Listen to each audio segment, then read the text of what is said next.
What up, what up? Today on Back to Basics, we are going to talk about box and whisker plots. Let me make my face smaller and move me over here.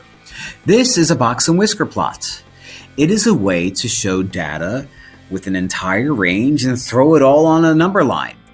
What is it? What does it mean? What does any of this mean? Well, what a box and whisker plot does is it takes all of these numbers, okay, and it creates what over here is called a maximum. So I'll write that out. And a minimum right here.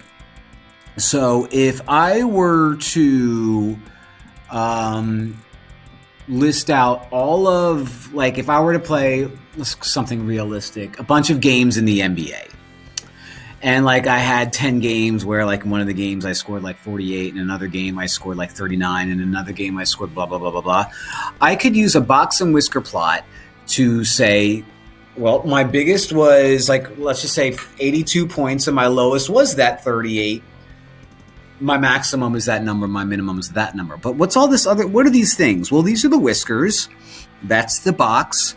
And every chunk here, 1 chunk, 2 chunk, 3 chunk, 4, is going to be a quartile. Now, what a quartile means is 25% of the data. So if I had listed out all the points that I scored in a game in 10 games, okay, the lowest 25% of the data would live in this zone. The second lowest will live in that zone. This guy right here is the exact middle. We call that median in the math world. Now I'm above average over here, and my top 25% is here. Now this has a name. That's called lower quartile. You guessed it. This guy right here, upper quartile.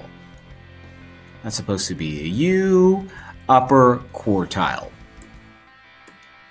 The biggest minus the smallest is your range. That covers all 100%. And upper quartile to lower quartile is called your interquartile range. So lots going on here. Okay? So let's do a few problems. We'll probably make one of these ourselves. Let's have some fun. Let's go. Use the box and whisker plot to answer the following. So Mrs. Sanchez period 1 math class results. So let's analyze what we have going on here. Somebody scored a 20. That's the lowest score. Somebody scored a 93-ish. That's the highest score. The median score is like 62. We could say something like 25% of the kids scored between 70 and 92. 50% of the kids scored between 29 and 70. Where did I get that 50 from? There. My interquartile range is 70 minus 29. Stuff like that. My lower quartile is 29, stuff like that. What's the difference between the highest score and the lowest score? So we're going to estimate that this looks like a, what did I say before, 92? Let's go with it. This looks like it could be a 19. Let's go with that. 92 minus 19 is going to carry the 1, is going to be 73. That's the difference between the highest and the lowest score. The range, the regular range, is 73. Ooh, Miss Sanchez again. What percent of the class scored between a 29, which was here, and a 70, which was here? Well, between a 29 and a 70 is this chunk right here, which is 25% of the data, and this chunk right here, which is also 25% of the data. So what percent of the class scored between 29 and 70? 50% of the class, because 25 plus 25 is 50. Now you might be thinking, no. That is not the same size as that. I know that. It doesn't have to be. What this is telling us is that a bunch of people A lot of people scored in between like 63 and 70. And these scores down here are a lot more spread out. So we're not looking at the size of the rectangle. Okay. It's just what it looks like. You know what I mean? You know what I'm saying? Use the Box-and-Whisker. Again, Mrs. Sanchez. Did half of the class score a 63? Well, the median is 63. Does that mean half the class scored a 63? No. That just means the score in the middle is 63. Half the class scored higher than that. Half the class scored lower than that. So if the question was, did half the class score higher than a 63? We could say yes. But this question is saying, did half the class score a 63? And the answer is no. No, no, no, no. No. Now, what we're going to do is we're going to use this information and we are going to make ourselves a Box-and-Whisker plot, and this is how we're going to do it. Okay, we have 3, 5, 3, 7, 9, 8, 1, 6. Order the numbers from least to greatest. Got it. 1, 3, 3. 5, 6, 7, 8, 9.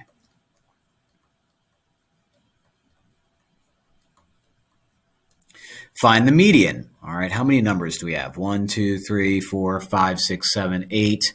So the median is going to be the average of those two. All right, so the median is going to be 5 plus 6 over 2. 11 over 2 is 5.5.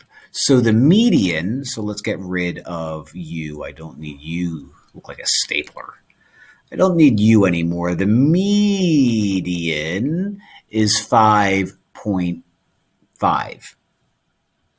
Find the lower quartile by finding the median of the data below the median. All right, so here's the regular median. I need to take this information and find the average between that. So the two middle numbers are 3 and 3. So what I would do is like, oh, there's two medians, so you got to add them and then divide by 2. Well, this is 6 divided by 2, which means this median, the red line, or in other words, the lower quartile is going to equal 3. Okay, we're going to do the same up here, find the upper quartile by going above the median and finding the average here. So 7 plus 8 divided by 2 is going to be 15 divided by 2, which is 7.5. That makes sense. 7.5 is directly in between 7 and 8.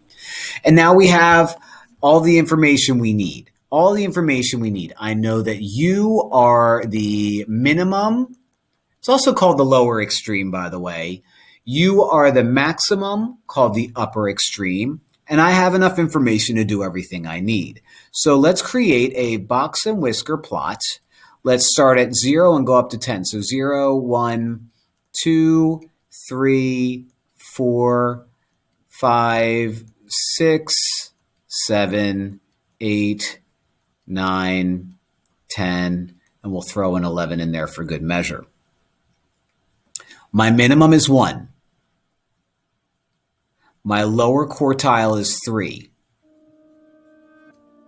My median is 5.5. My upper quartile is 7.5. So I'm drawing a line in between 7 and 8. And my maximum, my upper extreme is going to be 9. Connect the whisker to the box. Create your box and finish your box. And this looks awful, but that's how you do it.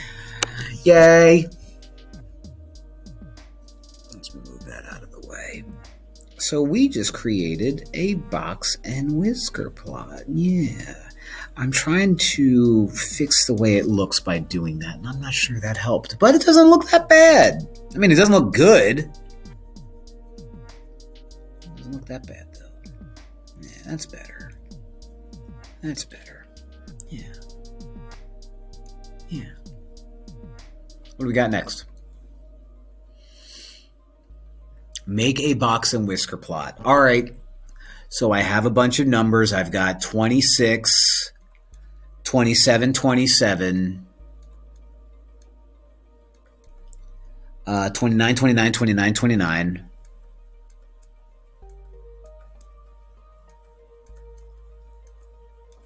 30, 30, 31, and 33. All right, what do we have here? How many numbers do we have? 1, 2, 3, 4, 5, 6, 7, 8, 9, 10, 11. All right, so this is nice. My median is 1, 2, 3, 4, 5. The number directly in the middle, which is 29. Okay, what I now need to do is I need to find, so this is my median, there it is. My lower quartile is going to be the median of these 5 numbers to the left. So 1, 2, 3, 4, 5. So my median, my lower quartile is U. My upper quartile, let's change number colors here, is going to be the median of the right side. So that's my upper quartile. You are my minimum. You are my maximum. So let's create a line. Do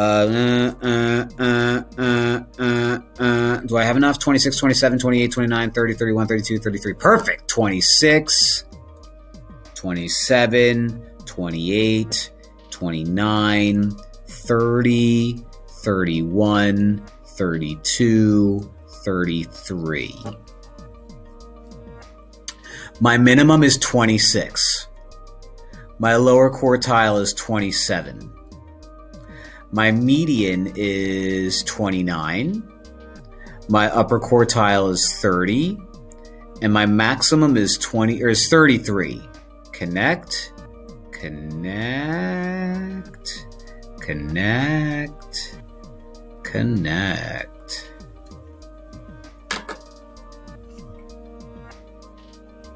There you have it. You can do these on the calculator too, but what fun is that? I had so much fun making these. I actually do like box and whisker plots. You know, they're called box and whisker plots. Reminds me of cats. I love cats, and cats love to sleep in boxes. Oh man, this is probably the best math thing on the entire planet. Thanks for watching. Have a good day. Bye.